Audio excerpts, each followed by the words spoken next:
What's up, guys? Steve and Chris, 716 Car Guys. Going on, old guys? school. We got Chris behind the camera. We're not really getting a lot of footage up just because it's winter time. There's not a lot going on. You know, it's tough to get car content for us up here. You know, it's still rainy and crappy and in the 50s on good days. Other days it's snowing and icy. So I just want to bring you guys a cool little story. Rabbits Used Cars, cool YouTuber I'm a really big fan of. He just tells stories. So I figure I'm going to do that. I'm going to tell you guys about my time working for General Motors. I worked for 2 plants in Buffalo. I worked for Tonawanda, and I worked for the old Harrison Radiator, which is now called GM Components in Lockport. That's where like the compressors and the radiators are built. Condensers, not compressors. But like and subscribe, and let's just get into it. Okay, so my whole life, my dad worked at General Motors. It was a great place to work. You know, he's got a pension. He had 32 years there. He got hired in like 1978, retired in 2010. And the guy's really set for life, you know, raised a family, and it was a great father. So growing up, I always wanted to work at GM. And when you hear about people getting jobs at GM or they work for GM, they're kind of like, wow, that's a great job. That's a great place to work. And for some of the older guys, it really is. But nowadays, it's just not what people think it is. And it always bugged me and bothered me how things went down with my personal experience. So I figured I got a little voice. I'll make a YouTube video and explain the good, the bad, the ugly about working for GM. And just tell you guys my experience. And if you had an experience with GM, good or bad, comment below. Whether you were a temp for 6 years and never got hired, or if you worked there for 34 years and you had a great life. So comment below, and yeah, let's just get started. All right, so I was an electrician in training. I was at Local 41. That was going pretty good, but it really wasn't my niche. And I applied for GM. I took the tests, I did everything, and I did great, passed the flying colors. And you know what? If you want to have me do a video on the hiring process with GM or whatnot, comment below and I'll make it. You know, like I said, we don't got a lot of content right now. But yeah, I passed all the tests. Everything went good. I got hired. And when I say hired, I don't mean you're hired. I like to say brought in. As like a part-time temp, and they made that very clear. They were like, hey, you're gonna work, you know, 39 hours, no more than 29 hours a week or 3 days at a time. You're just bringing you in to substitute for all the guys that have time off, and you're gonna work on call Friday, Saturday, and Sunday, which I was okay with. It was a foot in the door. So fast forward, after 3 months being there, I was made a full-time temp, Monday through Friday, 40 hours a week. And that's when you start paying union dues, is when you're getting your 40 hours a week. You're still a temp. And the thing is, a lot of people don't know, is when you're a temp, you pretty much walk in making like 15, 60 an hour. And that's not the kind of money you think of when you think of GM. But you know what? It's a foot in the door. You got to start somewhere. So I was excited. I was a temp there for 3 years, and I was never hired. And when you're a temp, you only have 3 days off, and those are not call-in time. You need to schedule it. So that's kind of tough to have a life. But you know what? It's Monday through Friday at Tonawanda while I was there. You learn to work with it. You know, you're young, you're at the bottom of the totem pole. That's where you got to start out. And I was okay with that. But also you're getting the crummy shifts. You're getting second and third.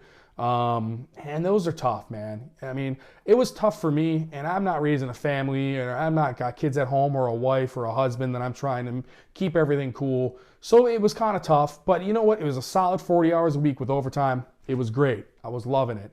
But like I said, bounced back and forth, second and third, second and third. And you're not going to get first shift because, like I said, low on the totem pole. So that kind of sucks, but got to pay your dues. So I sound like a broken record repeating myself, but it was a great time, but unfortunately, I was there 3 years, no real time off, no real vacation time. They're real strict with coming in late and whatnot. Like I said, some supervisors work with you, but you're really on thin ice. They call it 90 days probation, but you never feel like that goes away, which sucked, and that was disappointing. And the strike comes around, I believe, in late 2019, and the strike that UAW and General Motors had was a big fight for the temps, to get temps hired sooner, give them real time off.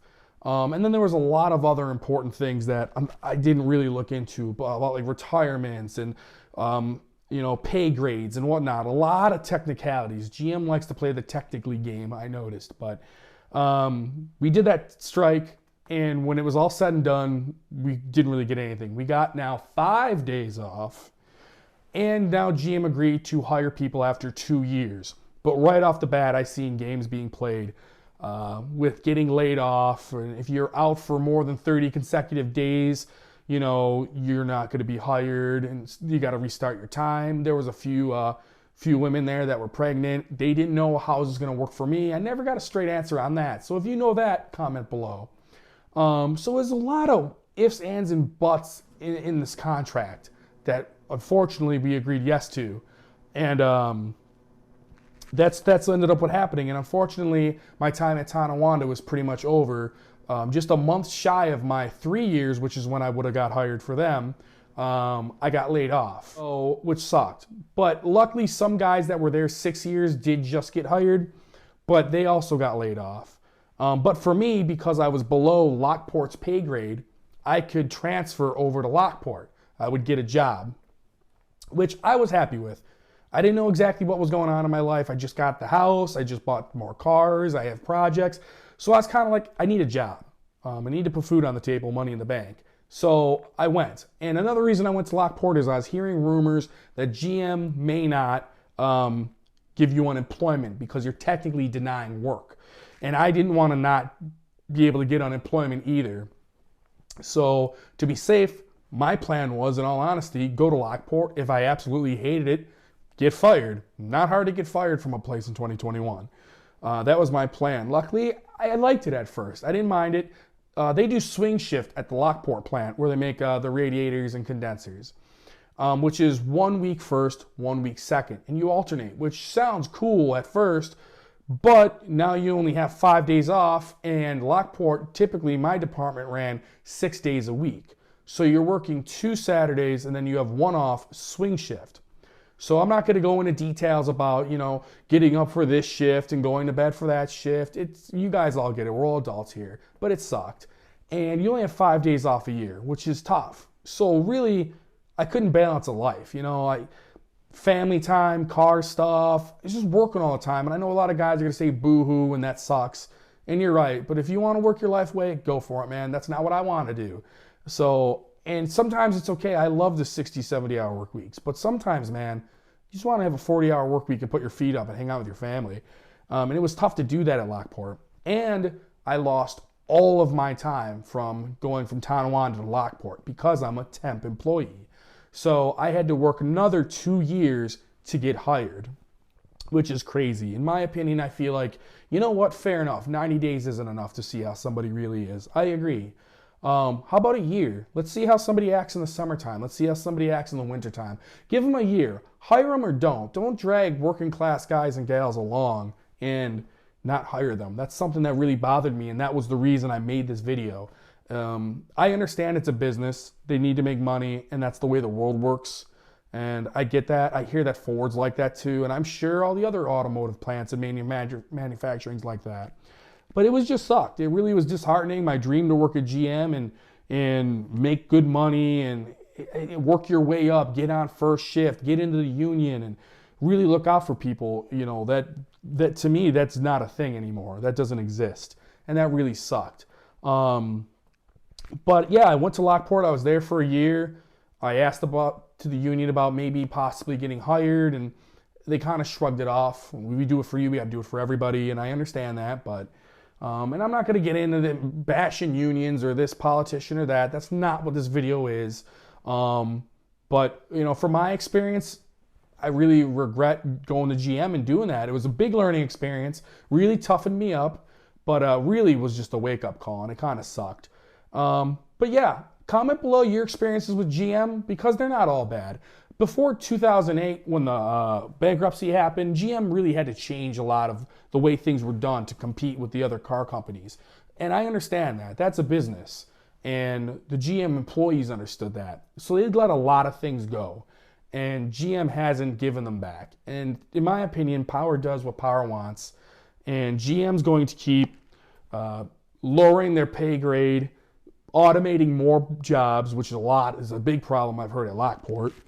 It's the pay grade, and I think there was a big difference in how much. So people used to have the idea that if you worked at GM for a while, you were making absurd amounts of money. Yeah, like $32 an hour. Yeah, people. No, that's not the case. And some of the plants are capping at $22 an hour was the Lockport plant. Which isn't ultimately bad. You could live off of that, but if you were somewhere for 10 years and you're 15 trying years. or that's all you're more, gonna make at Lockport. for that to be like your absolute, like, that's tough. Yeah, Especially with today, the money doesn't go as far as it used to. No, and it's just it was just disheartening, and I really hope I don't rub anybody the wrong way. This is just my experience. I'm sorry if GM was great, and because of that company you have the world by the balls. Awesome, but I bet that if you have that story, you weren't hired after 2008. You were probably brought in the 70s or the 80s. When my dad was hired. My dad was hired in 1978. He was there for the Mark line and all the big blocks that came out of Tonawanda. Fun car fact. Not a lot of people know that. If you got a big block in your car, probably came from Tonawanda. And it's a big part of my life. My dad worked there my whole life. I go into the car shows every summer when they would have like Dale Earnhardt's car on display. And that was a big part of my childhood. It was just kind of like, wow, this actually sucks. This isn't what I thought it was. And back in the day, it wasn't all gravy, though. Those guys made good money, but those plants sucked to work in back then. They don't have the hydraulic lifts and the AC and all those. Those plants were tough, man. So those guys, lifting 80-pound big block heads up, putting them on the line. I heard those stories from my dad. So those guys had it tough, and I know that. If you ever worked in Plant 1 at Tonawanda, you know what I'm talking about. Plant 5's nice. That's air-conditioned. That's where the turbo 4-cylinders and stuff were coming from that you saw in a lot of Equinoxes and Traverses. That came from the Tonawanda Plant 5, which is unfortunately not seeing any new work anytime soon. But I don't know. I've been out of the GM UAW game for a while, so don't quote me on that. But I hope this video wasn't too lengthy and boring. I hope it didn't drag on too long. Comment below. I appreciate other people's input. Like and subscribe, and hopefully stay tuned, guys, because we want to do some fun stuff with the Dale truck. We want to do some off-roading. So I can't wait for the weather to break. We can start doing some car shenanigans, guys. So thank you for watching. See you next time. Look at that, folks. Buffalo Custom cowl induction snow hood. Yeah, you can't do that down south.